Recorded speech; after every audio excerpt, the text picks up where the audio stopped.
the great Kobe Bryant passed away, which was such a sad moment. And thinking to myself, this has got to be like a bad dream. I didn't think it was real.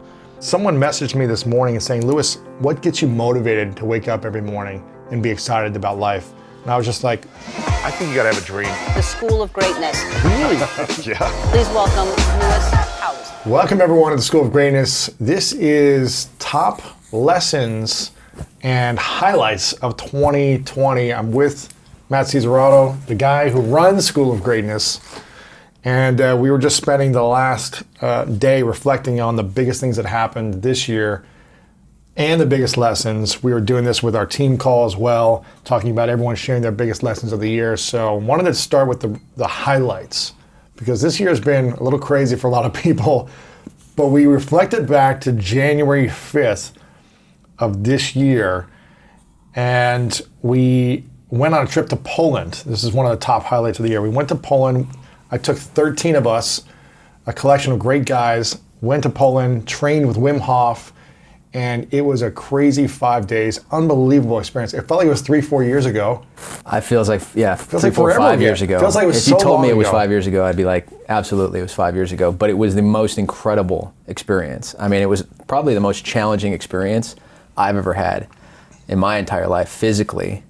And we did some crazy stuff. Yeah, and the group of guys there, though, I think the way that this group of guys kind of just shared open heart, open mind. It was amazing. It brought me back actually to like playing college football together and having that locker room feel where, it's like you get to just talk, as guys and connect and be vulnerable, also be tough, because we were in situations where we're jumping off cliffs into icy water. So everybody's like, you see like both sides, the vulnerable side and also the macho side come out. Yeah. Let's go. I think it was crazy because we jumped off of probably a 20, 30 foot cliff into a frozen river. Yeah. We did ice tubs for 10 minutes at a time. We did saunas together. We climbed a mountain for 4.5 hours with no clothes, just shorts and gloves. This massive mountain, the biggest in Czech Republic. Yep. It's like right on the border of Poland and Czech Republic. We did a lot of breathing and meditation. There was just a lot of cool stuff that happened for 5 days. And I think it prepared us for what was to come in 2020. It prepared us. I mean, I don't know if anything can prepare us for what just happened, but absolutely, it definitely got us there. It was great grounding where we came together. I don't know if we could ever recreate a moment like that, where we were up till 2, 3 a.m. talking in bunk beds, sleeping together in bunk beds, just like opening up. It was amazing. Playing music, guitar, singing, music. Wim Hof's on the what do you call it? The hand drum. Anon was on his hand drum. Dude, amazing. It was crazy, and I think, and there was no Wi-Fi or cell service, so we were really connecting, which was pretty cool. We had to like climb the mountain in the backyard just to get a few bars. Right. So that was the first thing. That was a big highlight for us. Really, the last trip that a lot of people went on in that group for the year. I think people had plans for the whole year, but that was the last one before the pandemic. For sure. Before that, we actually moved into this studio. At the end of last year, we decided I'd run the podcast from my home for the previous 6.5, 7 years. And I said, let's build this into a studio. Let's get people in the office. Let's build out a team. So we moved into here, and we did the first episode, I think, February in this studio, because we were building out the room. But we moved in here with the idea of building a team in a studio. And that was a great step and a big highlight. Another one, which has also just been like allowing us to have some sanity for the last 9 months, because we've been able to come here and be COVID safe and have some type of routine where most people have been staying in and working from home, which has been huge for us. You got a daughter at home. It'd be hard. 3-year-old daughter at home. Honestly, this has been a saving grace for me, and I think for us, for the business, because it's allowed us a place where we can dive in and fully be focused to take massive action. Without this space, this place, I mean, because our entire team, they're back work from home. It's really just been you and I here, quarantining, being safe, and all that sort of stuff. But it was, I think it was the right move. And it's still to this day, because I asked you, I think, a month or two ago, I was like, should we continue on like this? Like, what's the plan for the future? And it's like, I think this place is rooted in us needing to have a studio, office, greatness, HQ, you know? I just don't think we would have been able to do the interviews without a quality space that was quiet, nice background, lighting, everything in my place. It's just not the same if it's on your computer at home versus a nice studio. We've also had about half our guests in here still, all while being tested and everything.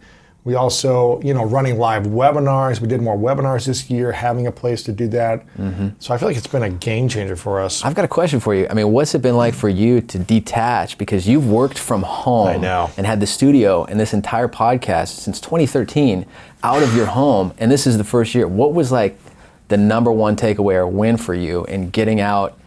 I mean, did you like it? Did you miss working from home and having that easy? I loved it because, I'm also like 2 blocks away, so it's a quick walk to get here. But I love it because my girlfriend moved in with me this year, and I wanted her to have the freedom and the space and not have people coming in. We got a dog, all that stuff. So for me, it felt like a place where I could go, get work done, then go home and relax. Whereas at the other place, it was like I was always on. Yeah. And I'm still always working, but it's like at least it's somewhere I can transition for 5 minutes and go somewhere else. Yeah. So I thought it was a great experience, and I'm excited to build from here. The third thing that happened that was big was we were working on a documentary for the last couple of years. We launched it at the Grove, which is one of the most iconic movie theaters here in Los Angeles. We sold out at the Grove and had this amazing premiere. It was unbelievable. It was amazing. February, it was incredible. Right before the pandemic. It was like kickstarting our year. It was everything, after man. Poland, we were just like back to back. We had a lot of things, a lot of exciting things happening this year. Boom. That was like the thing that just happened right before COVID and the pandemic hit. And I have to say, for that moment in time, I mean, I know you and I love going to the movie theater. It was like the last time we were at a movie theater, like, because all the movie theaters shut down after that. Like, goodbye. Down. I know. I was just at the Grove last night, seeing Santa Claus on the trolley and everybody social distancing and everything. And I looked at the movie theater. It was just so sad to see. That's sad, exactly where we had the doc launch. We were like one of the last movies to be there. Yeah, we had some incredible people show up. Unbelievable guests. The vulnerability in the room, because you did a Q&A afterwards. Yeah. And some of the questions, what opened up in that documentary, it still needs to hit the main world. Like, we haven't really had a chance to really get it out there in its entirety, but it'll happen. We were trying to figure out how to get it onto Netflix after that, or Amazon or somewhere, but then pandemic hit and people were just scrambling, and so it was hard to move the conversation forward. We thought about launching it on our own YouTube channel. We've still been hesitant because there's some conversations in the works with other platforms. So we if you want us to launch it on our YouTube channel sometime, let us know. But we're hoping to get it onto a bigger opportunities from that. But that was a fun process. Yeah, a little teaser. We got some exciting things still to come. Exciting things coming. Yeah. Next highlight: we hit our 1,000th episode. After 7 years of launching in 2013, we hit 1,000 episodes, and that was a big number. Massive. 1,000 consistently showing up. We're about to hit our 8-year anniversary here in a month. Yeah. You can't really think of a lot of milestones, but that was a big one. It was a moment to like sit and reflect and see all the incredible people that have sat across the table from you. It's crazy. And I mean, a lot of the guests, I mean, I love every single one of the people that are on our show. And I think, and I take it back, we'd had coffee conversations, you had Cadillac Confessions. Yeah. You had all kinds of fun stuff that you did even solo over the years. And there's a lot of different formats you played around with. And it's definitely become the interview show that I think you intended it to always be. Right.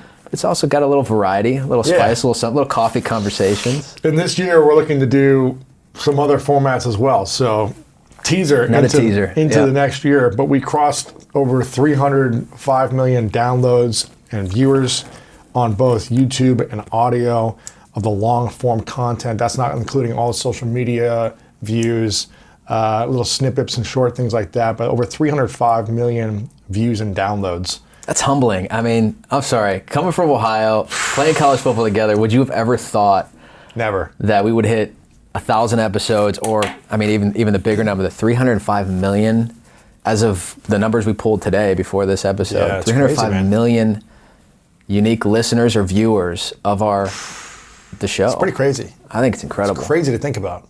We used to be roommates in college.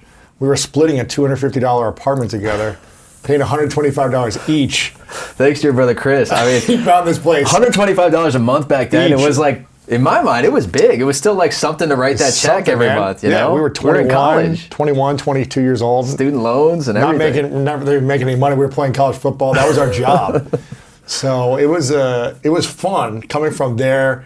But we used to like dream big all the time about stuff. So it's cool to see it 15 years later. It's been 15 years since Ohio living together. It's crazy.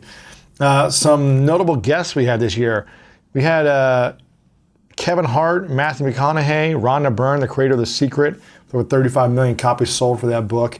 And Kevin Hart, I've been emailing his publicist for about 5 years. Pretty much every couple months I would message her and say, hey, is now the time? And she would always say no. But he had a book that came out this year that was a self-help book, and it was the right timing. So that was powerful. Perfect timing. Same thing with Matthew McConaughey. He had a book that came out, which goes to show that like the more you create great content and build your platform, even when someone says no to you, if you're trying to interview them, keep following up, keep building what you can create, and you'll start to attract those people in the future. You know, these are people I would want on 8 years ago, right, when I started. But I wasn't big enough, the platform wasn't big enough. They didn't have something that made sense to talk about yet for this type of show. So keep showing up. It never stopped. It never derailed you, though. Even if you got the no's. No. It's not the right time. It's not this. The consistency of you showing up for your show, for yourself, for the audience. Right. For the mission. For the mission. That's what it's about. It got you there. It got you there. And so the persistence, the consistency. Yeah, those were cool. I mean, we had a lot of amazing guests this year. Huge names. Great. We had, great people in money and relationships and health and wellness. Some incredible repeat guests, too. I mean, amazing repeat guests. It's great to get them a second time around. Diving deeper. Yeah. We also had Rhonda Byrne recently. This one already did over 500,000 views in less than a couple of weeks. And it was cool because she hasn't done an interview in, I think, 12 years since she was on Oprah. Oprah, right. When she launched The Secret. So it was cool to be the first interview in over a decade that she had, and get interviews like that where people aren't really doing interviews. So some cool guests we had on. We'll have some stuff linked up in the show notes. We also, another big highlight, the sixth big highlight is the social justice movement and us embracing and actively reaching out to people to come on the show to talk about how we can be of service in greater ways, how we can understand as a community, as a platform. Starting it with Michael Beckwith, I think the week of. I love Michael Beckwith. He's great. I love listening to him talk. Coming from a spiritual standpoint of social justice, how do we lead with spiritual grounding? Then we having Laverne Cox come on and talk from her standpoint, and also Emmanuel Acho. Laverne Cox, that was like a team favorite. That was an incredible episode. She was incredible. Yeah, that was an incredible episode. Emmanuel Acho talking about uncomfortable conversations with the black man. So we had a lot of great people, and I feel like we're constantly evolving as a team to figure out how we can be of service in that movement as well. The pandemic hit, and we had an opportunity. There was probably a week's time where you and I were like, what do we do? We were like, what do we do? We got to look at our finances and see if we can pay people. We, are people to keep buying our products? Are they going to watch our content? How do we optimize this? How do we not retreat and maintain, but how do we thrive and grow? Right. And we made decisions quickly to really pivot. We have a lot of great content that's premium that we charge for. But we said, you know what, we're going to create a free webinar, free trainings, and teach people how to earn some cash right now with side hustles, with the skills they have. This was incredible because I remember, when I was in corporate and you were just side hustling back in the day, it was inspiring to see. I mean, you were throwing local events. Obviously, you can't do that anymore. You can't just call a restaurant and say you want to throw a networking event or anything like that. But the way that you then pivoted and got into webinars, selling online services and courses, I mean, and then using the old dares, on how we continue to pivot and grow our business. Dares. You want to share with everybody dares? Dares, yeah. Rory Baden, who's a good friend of ours and a consultant of the brand, he's also been on the show a few times. He said that every business should be thinking about creating dares. These are products and services that are digital, automated, reoccurring, evergreen, and scalable. And this is something we started to do. We did a private one day with him a couple of times, but we did this a couple of years ago. Mm-hmm. We said, how can we shift our business model into more dares? Digital, automated, reoccurring, evergreen, and scalable. And there's some things we were doing really well and other things we weren't. And we started to shift everything this year to be a dare. Yeah. And it was just like, man, the timing was good because we had been doing this for 10 years as a business and a brand, teaching people how to work from home. So when the world needed to learn how to work from home, we became a resource. I think we had 25,000 people register for this webinar. Right. And it was just a great next couple of months of people joined our Inner Circle program, and we really helped them and educated them on what they could do, a game plan, step by step, 30 days at a time, what you can do to earn a little cash. What was it, like 30 million people are unemployed, businesses were going under. So we were really providing great resources and training for people going through that time. And we decided, you know what, people need more accountability and coaching. And then we launched, we developed and created a science-based program on getting results around your goals called Greatness Coaching. We just launched it. We've got members joining right now. Hundreds of people have applied. Go to lewishowes.com/coaching to apply. And we pivoted. The whole point is we pivoted. We figured out what can we do to serve people, whether this lasts for a month or years. And we made some great decisions, pivoted, and we, not everything was perfect, but it worked. We launched stuff when it wasn't ready, but it worked. The interesting thing, what you're saying right here, things take me back to the guy that I knew you always to be. Like, you were a fighter back in the day. Yeah. You weren't just gonna, lay down. And I remember on the football field, we got into a couple scuffles a couple times. We actually had one of our former coaches reach out during COVID for you to go and inspire his team. Yeah. The Bulldogs, the Drake Bulldogs. Drake Bulldogs. Yeah. And it was cool because he brought up that moment where, we got to fight with the coach. We literally got into a fight with him. Yeah. I mean, we were very respectful and apologized afterwards. We realized our emotions, heat of battle got to us. But it also took me back to, you can either be in fight or flight mode. It's like, don't stop fighting. Yeah. Stay in the fight. Stay in the game. Don't remove yourself from the game.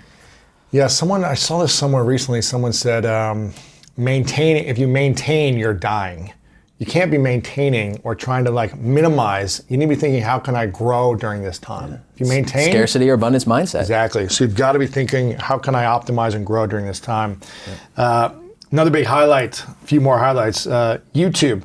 We decided to go all in on YouTube. We were neglecting this for the last 5 or 6 years.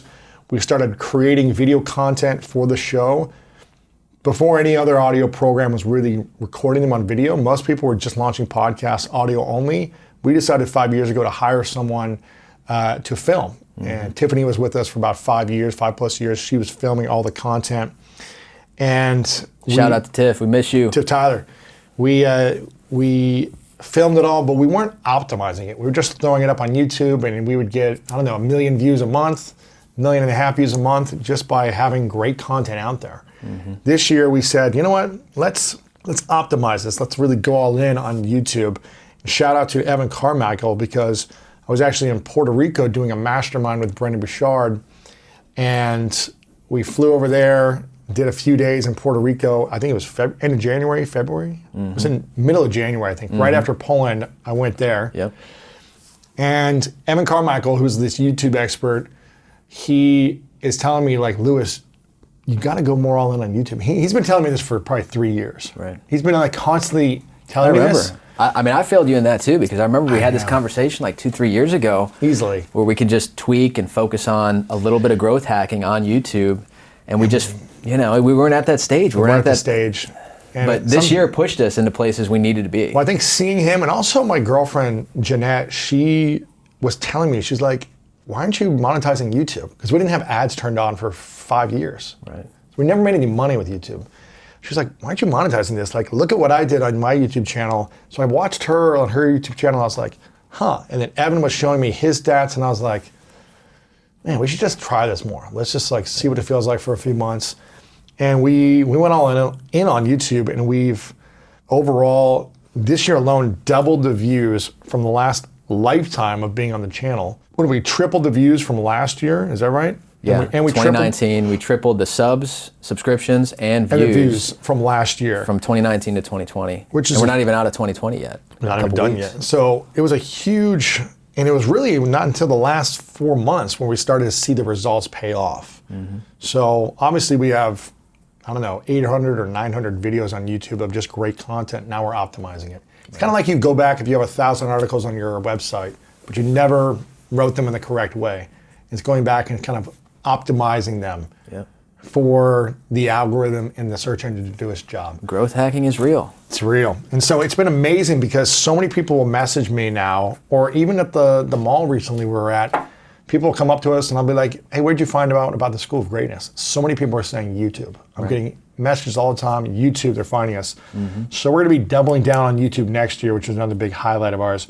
The last two notable things, or I would say highlights or notable things, I don't know if this is a highlight, but this is more of a notable moment where the great Kobe Bryant passed away, which was kind of a shock to me and shock to so many people in the world who were inspired by him.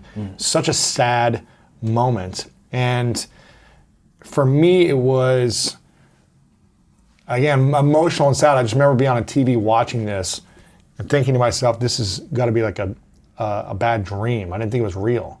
And I was with Jeanette, my girlfriend, and it took me a couple days to process. I think because my experience with him, even though I only spent about an hour with him, it was just really powerful to see how he showed up, how he was, we were at his office about 6:30 a.m. and he was there for an hour to an hour and a half before then preparing for the day by himself, alone. And this is a guy who'd already achieved everything, who'd done it all, and he was just preparing for the day after he'd achieved all his success. For me, it was really powerful to reflect on his life and see how he grew, how he overcame mistakes, adversity, and continued to show up as a father, as a business owner, all those things. So it was cool to reflect, and it was cool to see the world honor him, to show like, hey, when you show up at your highest potential, like people are gonna notice it. Oh yeah. And that was pretty cool. So that was and we did a repeat episode, and I think that was our top episode of the year, right? Audio-wise? Top episode. So number one downloaded episode of the year, where I kind of did my biggest lessons that I learned from Kobe.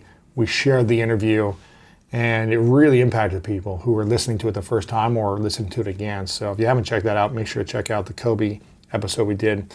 And then the last big highlight, notable kind of highlight, is we doubled our team this year.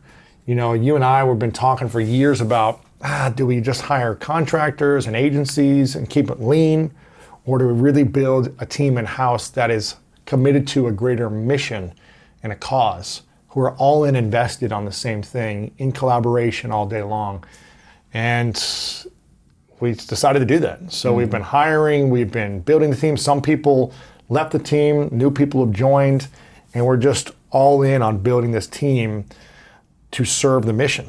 And that's what we've been focused on. So it's been a process. We're not the best at hiring, and we're figuring it out as we go. But it's been a lot of fun, though. It's been fun, man. Learning how to do this. We've had some great people support us in, bridging the gap, speeding up the process. But I definitely firmly believe, and I know you do too, that it's going to be the individuals on this team working behind the scenes, continuing to put out incredible content to listen to watch, to read. That's going to make the most impact, rather than lean. You lean down too much. It's hard to scale and grow. You can have a lifestyle business, and you can reach and impact a lot of people, but I feel like you can only go so far with the depth of the impact with a few people. I think we had to learn that lesson too for ourselves a little bit, before we went all in on building the team, full-time investing in that thing, investing in the office, back to this space, and investing in the future. Be thinking 10, 20, 30 legacy brand far out versus, all right, how do we just focus on this year, maybe next, We did that for many years, and we went to an event last year, Darren Hardy's event, which was a great experience. High Performance Forum, 2-day in-person experience. And I mean, there's 100 people in the room, business leaders making anywhere between 10 million and, 500 million in the room. So it was cool to hear them all talk about the only way you can really scale is to build a team. You can't scale more projects and more things and more content with less people. Right. I don't know. I mean, maybe there's some softwares and solutions that a smaller team could optimize, but I think to truly create a national or global business brand, you've got to build your team. We're going to go all in on team. I definitely have already felt that it's supported us with taking the next step. even the last 5 years, I felt we've been in crawl, stage. Now we're starting to walk. Yes. You know, And start jogging a little bit. that's right. And then running, hopefully. Hopefully not 8-day challenge running. Exactly. Yeah. So we doubled our team this year. We also partnered with an incredible podcast network, Wondery, which is, I think, the top 3 or 4 networks in the world now. Yeah, they've been great partners. Which is amazing. So they have some of the biggest shows. They've got a great team. They've really supported us in growth with all aspects of the audio side of the podcast. So having the team has helped us, because before it was a lot of me and you just trying to do everything. Too many things. Right. As opposed to me and you and each person on the team focusing on what is their unique skill set. Because I should be doing less of everything else and more of only the things that I should be doing. Same thing with you and every Lean person into on your the team. strengths, your superpowers. Leaning into it. Yeah. So that's what we're learning. It's obviously, it takes time to find the right people. Someone might come on, then they might leave within a few months. There's going to be things like that. There's going to be an onboarding process of training people. It takes time to bring people on. It takes money. It takes an investment in your business. But when you look at things from the long term minded, it's always going to be a better way to go.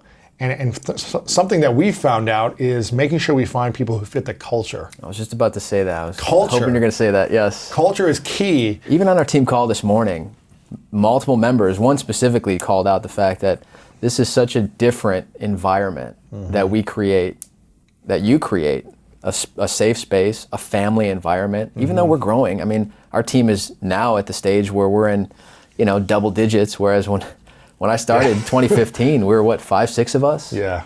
Including you in the head count. It's really inspiring to hear that, the culture that we're starting to create internally is actually winning out for our team, and it's making an impact in their lives, because that, for me, is everything. It's like, let's practice what we preach. Exactly. Let's do the things that we talk about on the show. And it's, the thing that I've been trying to focus on the most is, and I hear this from a lot of other business owners who have bigger teams, they keep saying culture is key. Like, you can train skills, you can teach people things that they need to learn, but having the right growth mindset, having the right attitude, and the right effort is what you need to look for in building a team. Because if one person is lazy, or one person has a bad attitude, or one person is closed-minded, it starts to infect and affect every other member of the team that they're associating with. So we have continually said, listen, if you want to be closed-minded, if you want to have a bad attitude, we support you somewhere else. But if you want to be here, you've got to have a positive attitude. You've got to be encouraging and supportive of the team. You got to bring the effort, Right. And be growth-minded, be open-minded. Right. You don't have to agree with everything, but you can just be open-minded and exploratory. Yeah. So that's been the top highlights of 2020 and things to reflect on of 2020. I want to go into the top 10 lessons. This is fun. I'm excited here. Yeah, lessons. I mean, it's definitely fun to reflect. I mean, we had some incredible stuff happen this year. Huge stuff. I mean, I feel like a lot of people ask me, how are you doing during this year? And I feel like I've been preparing for this type of a moment for a decade. So I felt prepared. I felt ready to the best of my ability.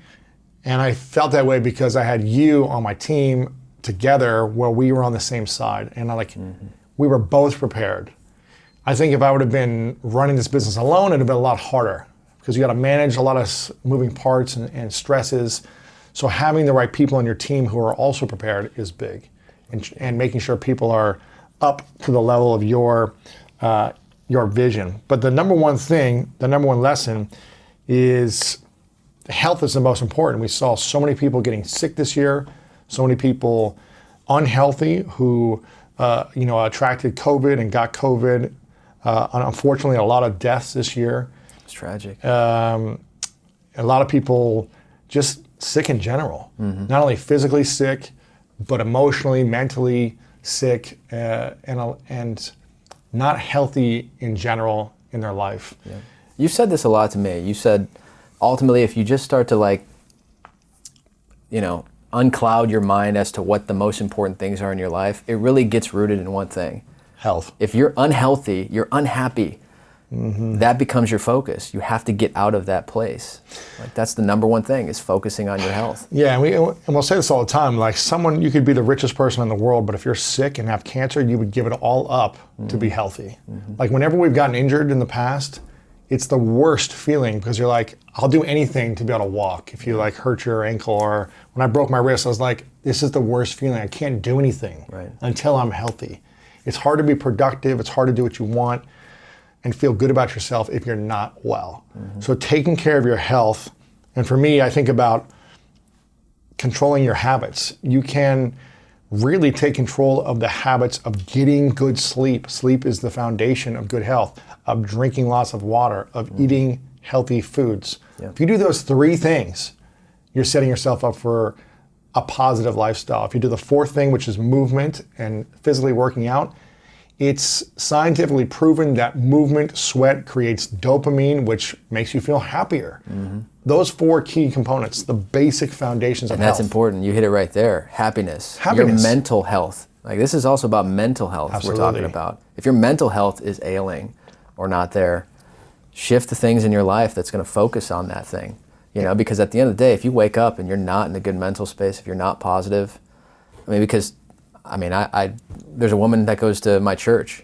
She's in the most incredible mood. She is going through cancer. Really? And the cancer is eating away at her, but her mindset, her mental health is so strong and so beautiful. It's powerful to see that. I mean, to hear that and, you know, hear somebody who's literally going through something that is eating at their body, and still the mental space that she has to be positive, to show up, to be caring and loving and giving in that moment is, I mean, the power of the mind. I mean, we've had all kinds of people on the podcast talking about this. Well, it's a choice too, because being sick or getting a virus or having cancer or getting an injury, it's not fun. But having a negative mindset around it during it is not going to make you healthier. Right. It's not.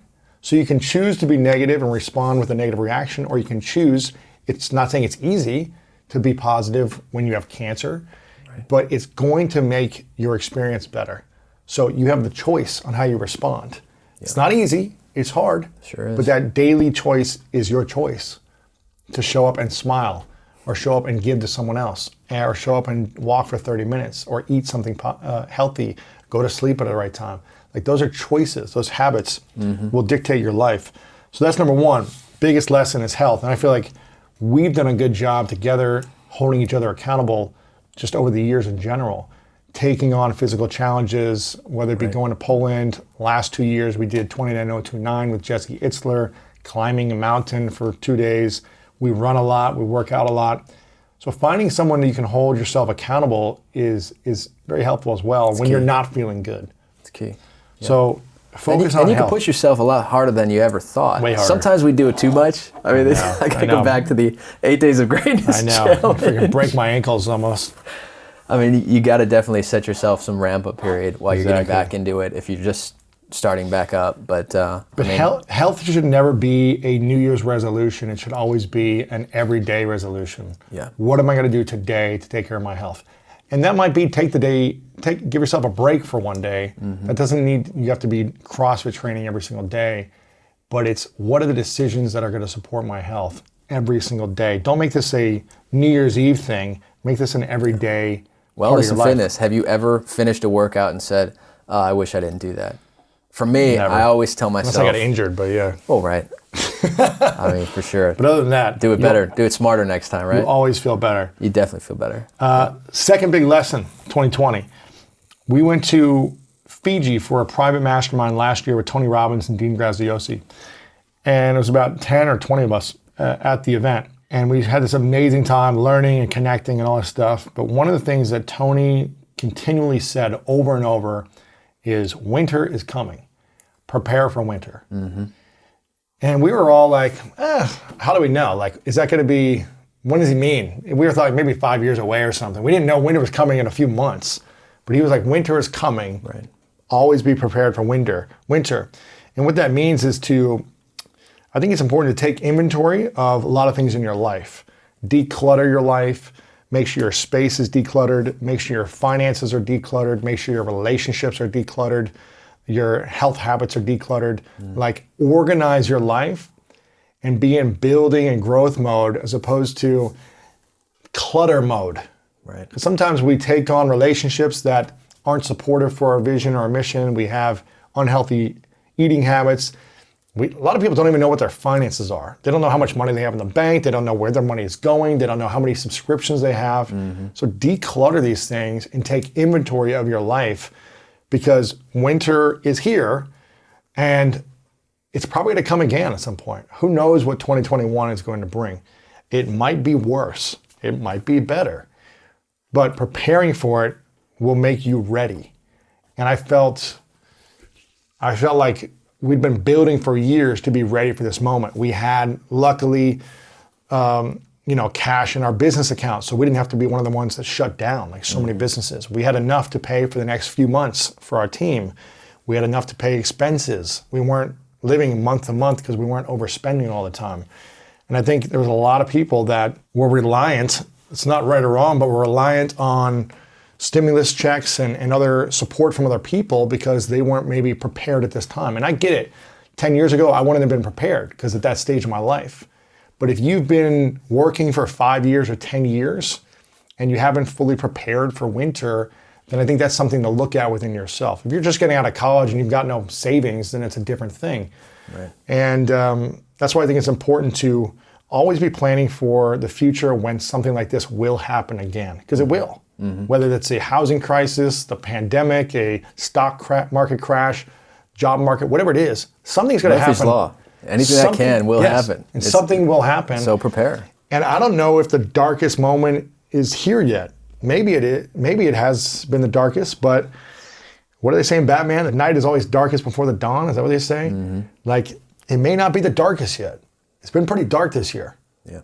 I hope it is. I hope it's over. Yeah. I hope it's getting better. It looks like some things are. But you Hope just for the best and prepare for the worst. prepare for the worst. Always be preparing for winter and take inventory on these things. That would be the lesson number 2. Lesson number 3 is adapt and be flexible. We talked about this in our highlights. We had specific goals and things we were planning to do this year. At the beginning of the year, we were like mapped out, here's what we're doing for 2020. Here's all the things we're doing, the events we have launched, the projects, all these things we're planning to do.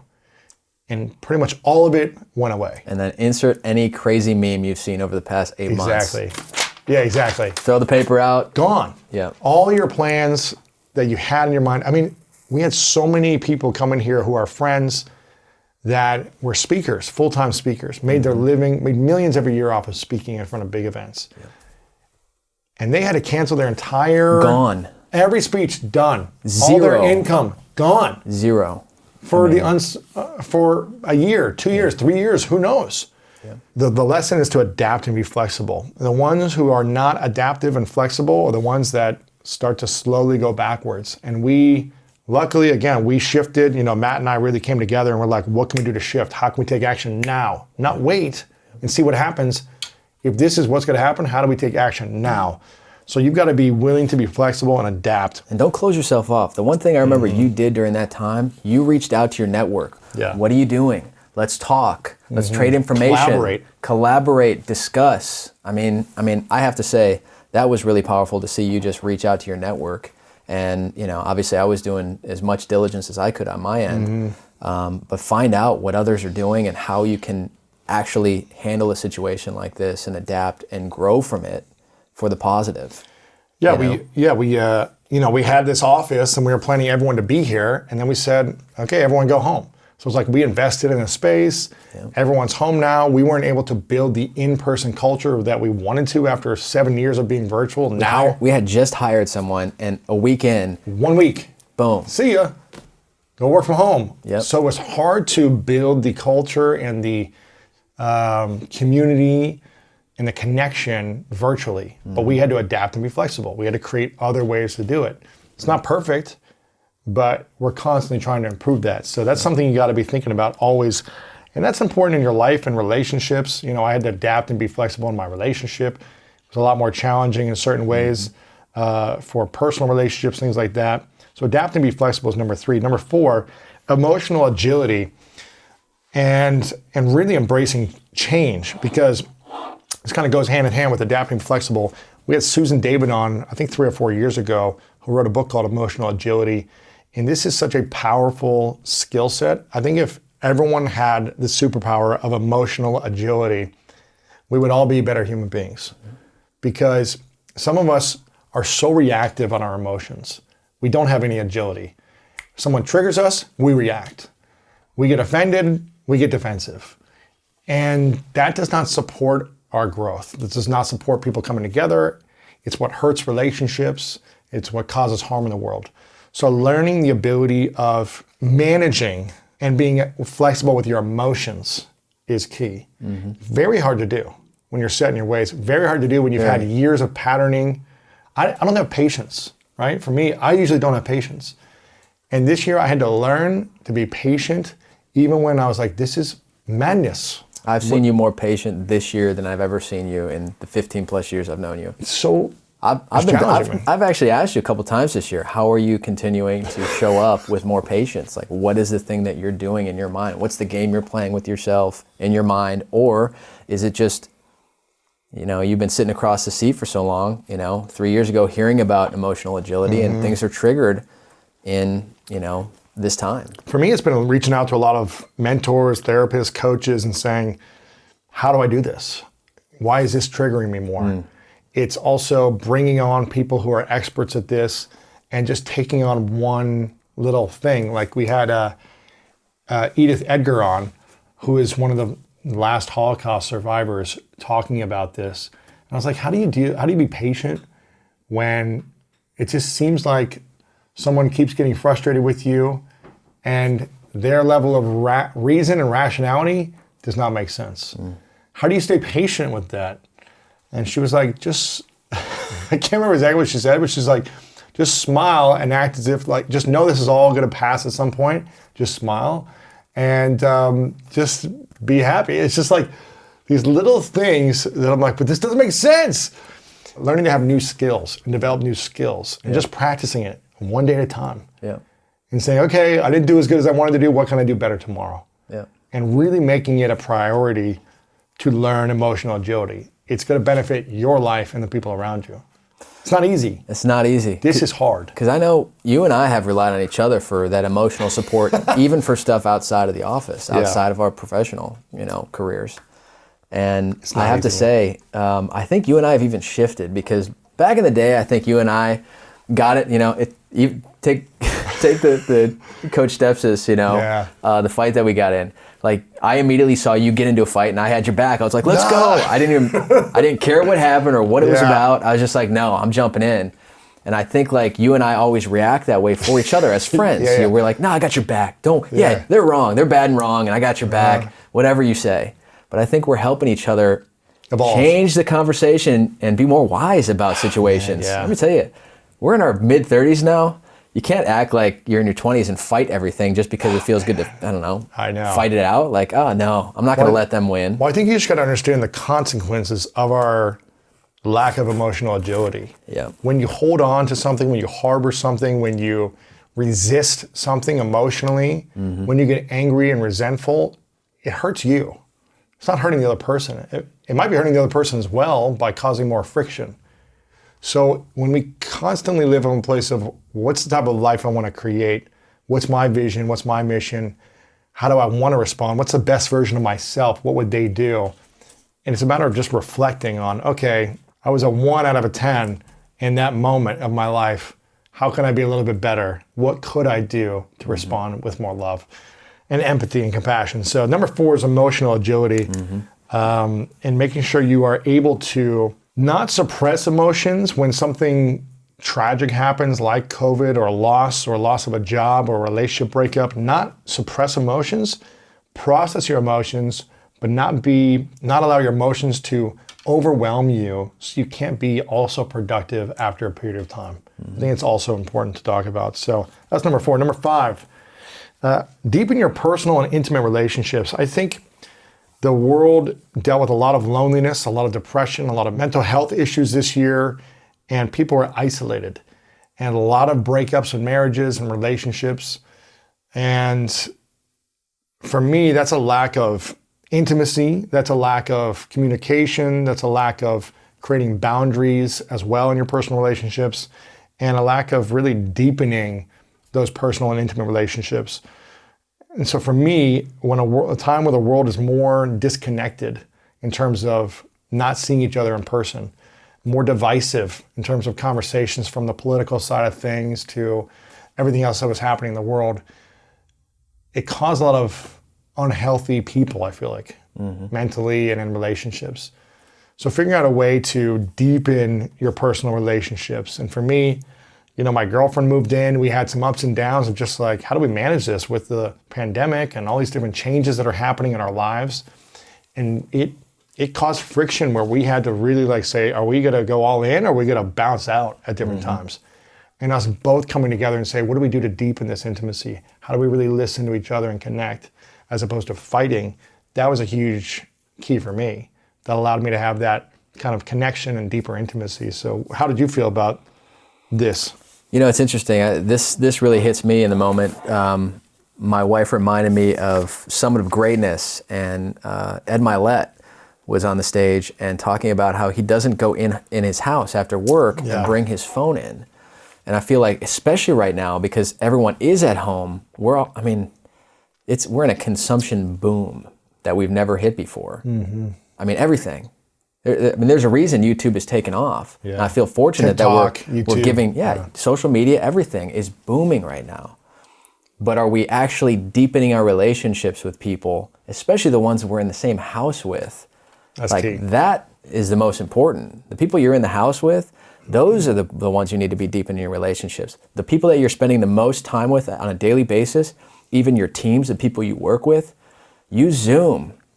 Connect on video, deepen those relationships. It's only going to support you as you continue to grow and move forward. So again, my wife just reminded me of that because I'm always checking, like at the end of my week, like what is my consumption? Is it up on my phone over a week, or is it the same or down? Yeah. Hopefully it's the same or down, because if I'm continuing to be on my device more and more and more, it's definitely going to take a toll on somebody else. For sure. And me, you know?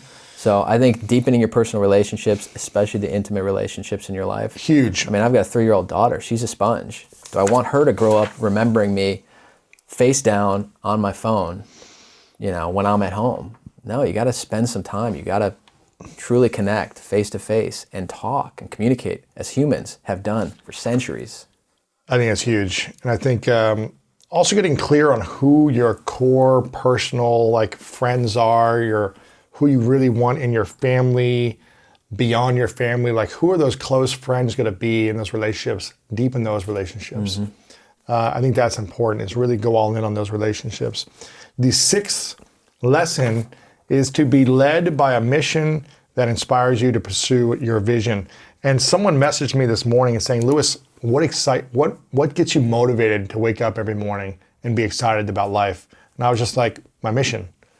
I think when you're not clear on your mission or your vision, what you're working towards, you may not be excited to get up in the morning because you're like, oh, what am I doing? What's my purpose? What's my mission? What am I at least trying to do at this season of my life, for these next 6 months or this year? Do I have any goals? What am I really valuing in my life? And so for me, we're just really clear on our mission. And I'll just share our mission and our vision, which is our mission is to inspire humanity to live greater, love deeper, and leave a legacy. And our vision is to be the #1 place to seek inspiration and make a positive impact on 100 million lives weekly. And we do that through our show. We do that through our books, our courses, our trainings, and things like that, our events and other media. But getting clear on that, and that's why we talk about people getting clear on their mission statement, whether it's a personal mission statement, a career mission statement, a business mission statement, whatever it may be, a relationship statement. What's your mission statement in the intimate relationship you're in, with your family, with your health? Like getting clear on this, and we've developed practices for greatness coaching to walk you through all these things if you apply there. But this is really key, and it's not hard for me to get up in the morning, because we're clear. It's a true north. You're not lost without a true north. I mean, you're going to get lost. Yeah, and I think it's important for you to create some core values for yourself, whether that's 3, 5, 10 values. Just think about, what are those values that I want to live by, that I want to be in support of with my life. So being led by a mission that inspires you to pursue your vision. If people lose a career, they lose a relationship, it's getting back to that, well, was this part of my mission or vision? If not, let me figure out what it is and start working towards it. Mm-hmm. And listen, this is our mission, but we've had this for 8 years and we haven't accomplished the mission. We're getting closer, but we haven't accomplished it. So you don't have to look at this like, if I don't achieve my mission in a year or all my goals right away, it's okay. Mm-hmm. That's why it's important to have micro goals along the way. Right. Every month, every quarter, every year, think about how can you create goals that support your mission and your vision. Mm-hmm. And that's really important. Anything you want to add there? I mean, you said it. I mean, our mission is the thing that we're committed to daily, mm-hmm. And our vision is where we want to be. It's in the future. It's like, what is that goal we're trying to hit? But our mission is our true north right now. So we never lose sight of that. Yeah. And I think, in life, that's also something, it's that saying, be on a mission, don't be a missionary. Mm. It allows you to also say no to the people in your life that may be pulling you away from your mission. Mm. It allows you to hold true to those core values, What's a missionary? What's the difference between being on a mission and being a missionary? Sometimes when you're feeling like you're always doing something for somebody else, you're not living for yourself. You got to live your personal mission, mm-hmm. and find people that are aligning with your personal mission, because otherwise you're going to become falling back into a missionary. You're not going to be living for yourself. You're going to be living for somebody else. For me, that's definitely not the way, and it's definitely not the way that I think we teach our community. It's like, you got to be committed to your personal mission and vision for your life. Mm-hmm. And if you're doing it for other people, you're not going to be happy or fulfilled. Right. If you feel like someone else is dictating your life, you're not going to feel happier. And I feel like that's what being a missionary is versus being on a mission. Mm. So. Yeah. And whether that's you're in our entrepreneurial community and you're launching something yourself, or whether that's finding a team to be a part of that supports your personal mission. Right. That allows you to impact people in that specific way with your skill set, your talents. Mm-hmm. I think that's what it means. So that's number 6, be led by a mission that inspires you to pursue your vision. Number 7, build your team, mentors, and personal advisors. This is something I've been talking about, personal advisory board, for almost 13 years now. As I transitioned from football into life after football, and was using LinkedIn, I started reaching out to personal advisors who became part of this board of personal advisors. I didn't have a company. I was just like, I need people who are talented who can help me in my life. And I think that could be mentors, or it could be personal advisory board, or just a team of people that you collect, whether it be friends and support of a team, whatever that might be for you. It could be family members as well, but finding a board of people to support you is huge. That's something I do in my personal life. That's something we do here at School of Greatness, is trying to recruit and find great people to build our team. Mm-hmm. But I think it's important. You can't do everything alone. You can't try to have all the answers yourself. It doesn't mean everyone else is going to have the answers for you. Also, you've got to make your own decisions, but it's always good to have people who have been there, who have done that you can learn from. So finding those people to support you will be key. That's number 7, build your team, mentors, and personal advisory board. Number 8, keep an open mind and be compassionate. Do you want to talk about this one? Look at this year. There's been so much that has happened. I will say that, I've definitely tried to keep our business and, show on a true north, that we're not going to be, trying to get into the political conversation. But I think we've seen a very heated election. Man. And at the end of it, divisive isn't creating progress. Mm-mm. Compassion, we got to lead with compassion, lead with our hearts. So, I think then you go into social justice, and a long overdue conversation that actually had to be had in a big way this year and continue to be had. I think it's pretty powerful. And I think people do need to keep an open mind. There's another idea out there that you haven't created yet in your mm-hmm. mind. Be open to it. Yeah. Listen to it at the very least, mm-hmm. I think one of the things that we love doing is having people on from different perspectives and different backgrounds, different cultures, different ideologies, different philosophies, and asking questions and listening. And sometimes we get, heat or negative comments sometimes because one person might have a belief. They might have 99 beliefs that fit someone, but then they have one belief that doesn't fit a listener or a viewer of ours, and then they say, hey, I didn't like this person that you had on because they have this one idea that doesn't resonate with me. And I think I can have compassion and empathy for those certain listeners who may not be as open to just listening to people and not saying what they're doing is right or wrong, good or bad, but just exploring and saying, okay, why are they thinking this way? Why do they have this belief? Why do they do these actions? So I think it's been powerful for us to bring on a broad range of individuals with different ideas to just learn more. And that's something that we're going to continue to do, is keep bringing on new people, different perspectives, to see what we can learn. And it may not be popular all the time. It may not be, it may be uncomfortable at times for some people, but I think it's powerful to at least have the conversations. Yeah, you talk about growth mindset and leaning into the things you're uncomfortable with, whether it's you in your personal life or in your business. I mean, lean into those conversations, have those conversations. If you're not having those conversations, it's not going to get any easier. It's not going to get easier. So be of growth mindset. Be willing to hear another person speak about something that you may not agree with. Yeah. And I think it was cool. I mean, we learned a lot by having an open mind. I wasn't aware of how big sex trafficking was in the world until we had Tim Ballard on, and he really kind of opened our eyes by just asking questions and having different conversations. Again, it's something that I think a lot of people don't want to look at because it's really hard.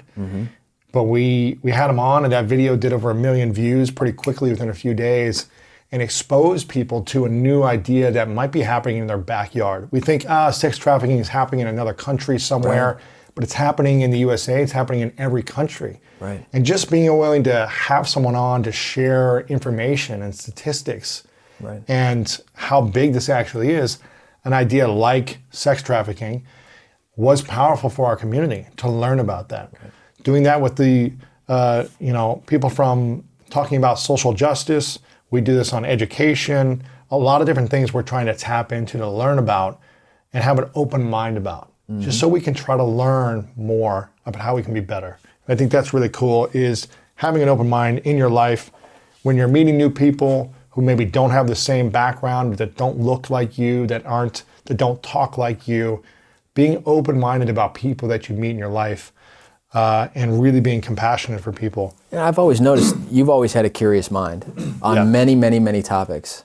And you know me, sometimes I'll just focus on, you look at my Audible, it's like a lot of business books. And I think the podcast has been incredible for me to also just tap into just the abundance of what you can talk about and have different conversations about in life. It's not just one thing. It's not just focusing just on business, just relationships, just on health and fitness and wellness. It's on all things. So I think your curious mind is always, a testament to you, has always been really powerful for me to see you be willing to have conversations. I mean, I definitely didn't want to lean into having a conversation or talk about sex trafficking. I got a 3-year-old daughter. It's something that terrifies me. So I closed myself off to even thinking about it until you had Tim on the show. It was really powerful for me to see, because I think it's an incredibly powerful movement. It's definitely educational that we all have to be open to be learning about what's going on out there, even if it's, pain and suffering and, discomfortable to have those conversations. Yeah. So have an open mind, be compassionate towards people's lives that are different than you. Doesn't mean you're going to understand everyone, but trying to put yourself in their shoes and having some compassion from their point of view. It's always going to be better. Number 9 and number 10. Number 9 is, we went through a lot of stress this year, a lot of loss and stress and heartache and challenges. And I think one of the key solutions is to be positive. So that's number 9, the big lesson, that being negative during a time of uncertainty is not going to help you. I just don't know that's a good solution. That's not a good solution. Being positive will make you feel better, will make the people around you feel better, will make you feel happier. We make better decisions from a place of love and positivity than a place of fear and anger and stress. We do.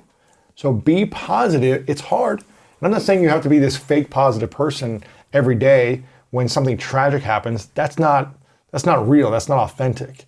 Feel the range of emotions. Go through what you need to go through. Grieve.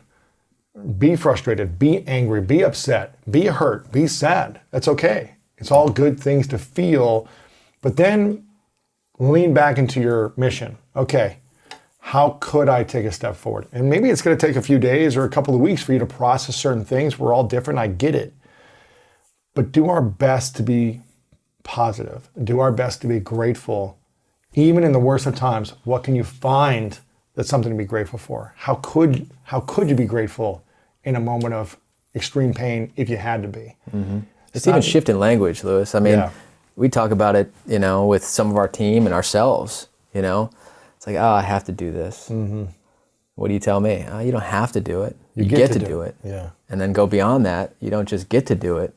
You're blessed to do it. You're blessed to do it because you have a place to go to work right now when 30 million people are unemployed. Because your body is healthy, you're blessed to go work out today because a lot of people can't go work out today. Yeah. You're blessed to do certain things because we have so many opportunities. But sometimes we can lose sight of our perspective on life, or just see the challenges or the overwhelm is so all-consuming that it's hard to take a breath and see how good we have it sometimes. Even when it's stressed, even when things aren't going well, even when we're scared about the business, like there's always something good in the challenge. Yeah. It's a practice to find gratitude and be positive during those times. It's not about being inauthentic and faking it. It's about saying, okay, I had a really challenging day. Everything went wrong. Yeah. But if I had to be grateful for something, what would I be grateful for? Yeah. If there was something, if I was forced to find gratitude, what would I be grateful for? Then we start to look at things with a different perspective. And that's all I'm trying to say. It's the practice. You said it right there. It's a practice. Practice being positive. I mean, Monday team calls. What do we start? Top of the call. Everybody shares. What are you grateful for? It's a practice. And sometimes it's hard to find what you're grateful for. How many years have we've been doing Monday team calls and sharing what we're grateful for years. Years and years and years. It's a practice. It's not I'm positive this month and next month I don't need to be. Yep. We do this all the time, what you're grateful for. So practice it, practice positivity and gratitude. And the 10th one, the 10th lesson of 2020, which was a crazy year for so many people, is to incorporate play. There were so many days where we felt overcommitted, overworked, stressed out. We've got to adapt. We've got to shift. We've got to be flexible. We're hiring. We're letting go of people. We're trying to launch new products. We got family challenges, health concerns, fear, media overwhelm. There's all these things. I get it. Responsibilities, all these things. And one of the best things you can do is take 10 minutes to have fun and play. I have a scooter. This scooter pretty much saved our year.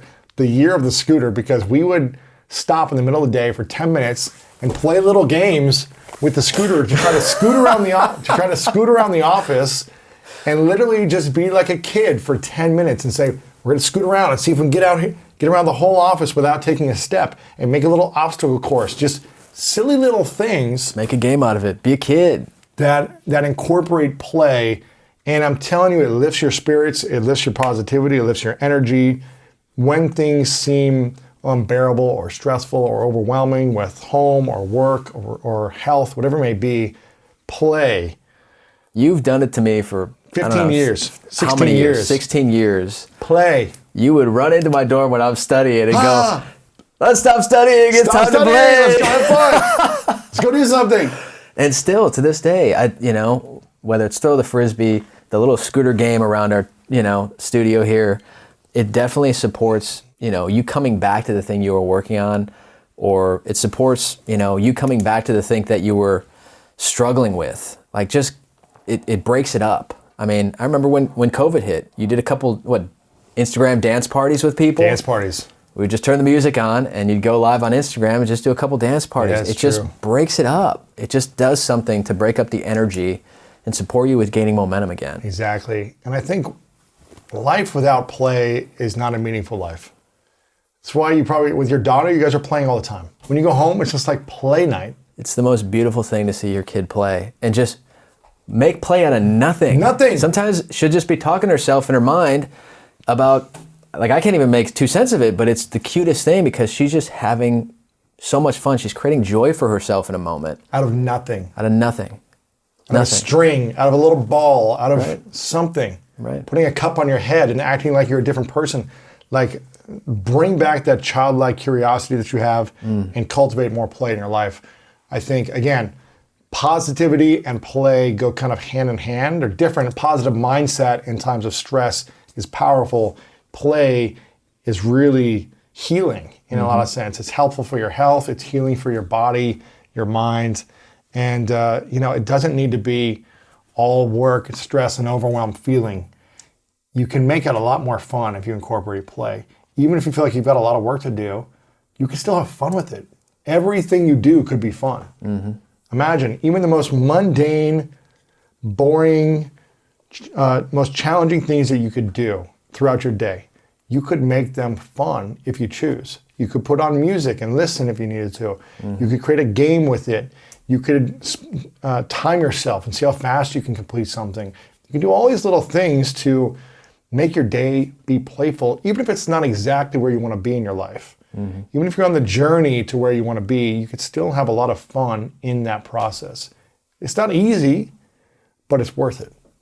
Play all out. Play all out. That's the tagline of our coaching program, Greatness Coaching. Again, if you've got big goals, big dreams, and you want to accomplish those goals for this next year and beyond, then go to lewishowes.com/coaching and apply if you feel like you're the right fit for this, because every month you're going to have an accountability coach to support you on those 30 days of what you want to accomplish and holding you accountable. You're going to have a mini mastermind every month that you'll meet with for a team to hold you accountable. You'll have teachings and trainings from me. We'll have a couple live events.